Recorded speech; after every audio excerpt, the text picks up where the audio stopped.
Hey, I'm Elena.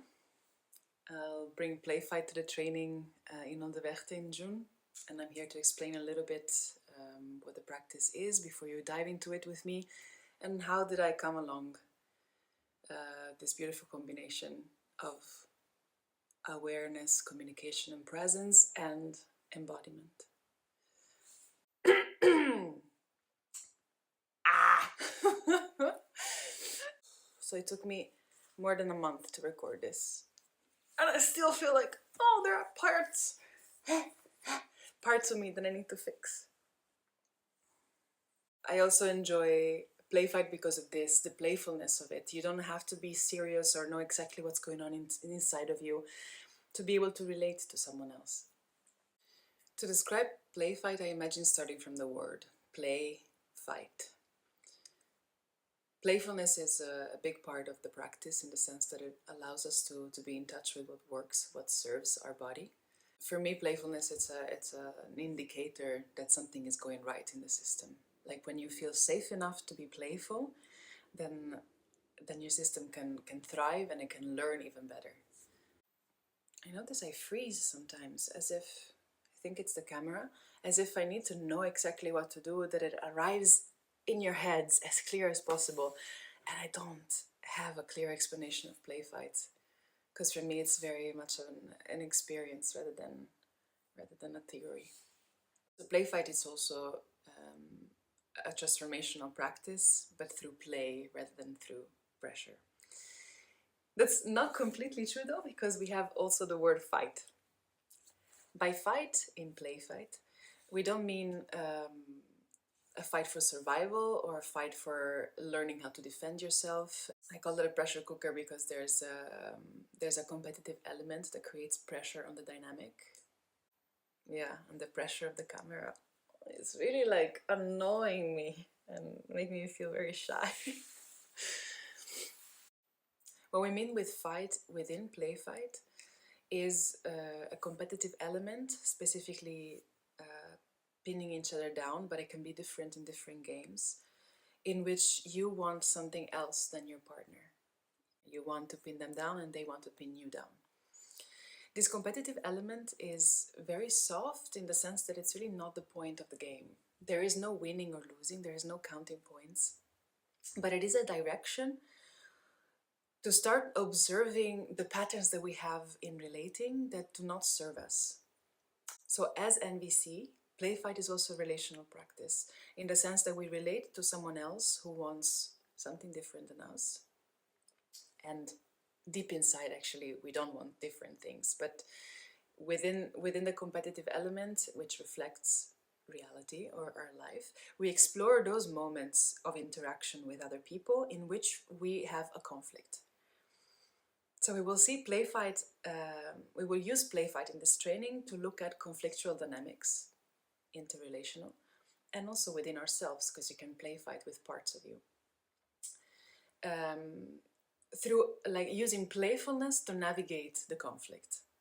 So basically we recreate a little conflict with the pressure of competition, and within this conflict we pause. We use different safety tools like stopping, slowing down, breathing, checking in with our partner, checking expectations, needs, desires, discomforts, without letting them go unattended, which often happens in a conflict in real life because things happen so fast.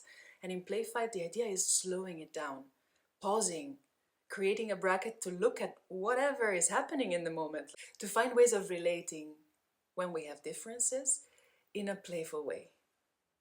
This is the magic of Playfight for me. And that's also why I love it so much, and I started practicing 3 years ago and stick to it. I was studying NVC with Joram Mosenson in Amsterdam already for a few years. And I was exploring Playfight through a different lens with Bruno Caverna, more from a movement perspective and a philosophical perspective, working on falling, like this ability to fall within ourselves and fall with others in life. And I came across Matteo Tangi's videos on his method, the Tangi Playfight, online during COVID, because I wanted to invite people to interact during the lockdown in a physical way. And a few months later, I took a training with him and really fell in love.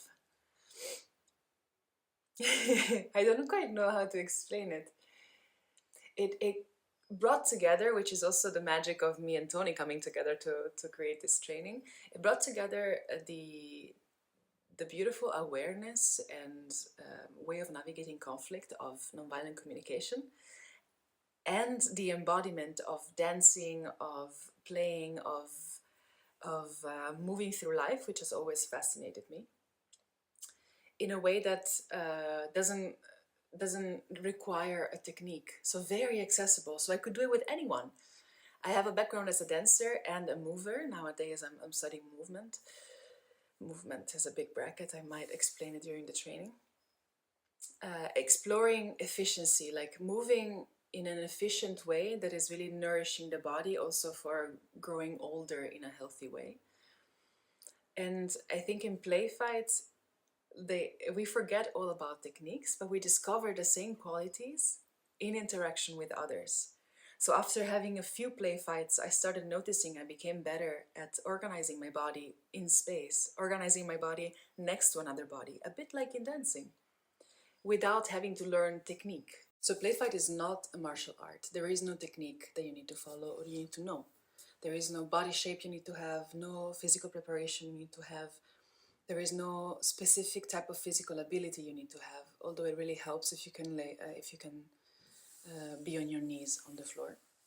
There are many ways of changing Playfight around your specific level of ability in your body and your specific confidence with touch.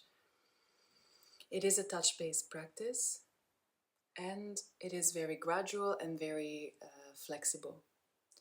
So within Playfight, we have ways of asking for what we want and asking for what we don't want, which are both boundaries that are perfectly okay to have. Not just perfectly okay to have, but in Playfight, you can really create your own game, a game that serves you. Like I said before, we're recreating conflicts in a way that we can play with them rather than suffer them. So also in terms of accessibility, Playfight allows you to change the game, and I'm going to invite you all to find ways of making Playfight your own during this training. That said, it is a transformational practice, and it can go deep into patterns that are either very painful or traumatic for you. So with this combination of NVC and Playfight, we hope there's going to be enough safety and enough container, like a clear container for you to explore those things. And it remains important that you are the one who chooses how deep to go. There is no forcing, like the dynamics we're going to invite you into do not create trauma automatically unless we go beyond our boundaries. So it's important from you, of course, to create a graduate experience, but also for you to choose what kind of experience you want to have. And it's helpful for you to think about it now already. You are coming also to learn skills for your job, mainly to learn skills to share them with people you work with. But think about for yourself, what are parts of you that would like to move or would like to come out or you would like to explore during this training? It's helpful to come with a mindset that allows for vulnerability and for self-discovery as well. For me, it's like helping others means I am willing to help myself or allow myself to unfold and to reveal what's alive. These are, for me, the pillars of being authentic and connected. So it's an invitation from me to you. Think about what parts of you, what experiences in your life, what kind of parts of relating, especially in conflict, you have that you would like to move, explore, observe, and maybe change. And then we'll see what happens, and you can always change your mind. So in this training, we're going to use Playfight as an embodied way of looking at conflict in order to create new pathways to navigate conflict in a way that connects rather than disconnect.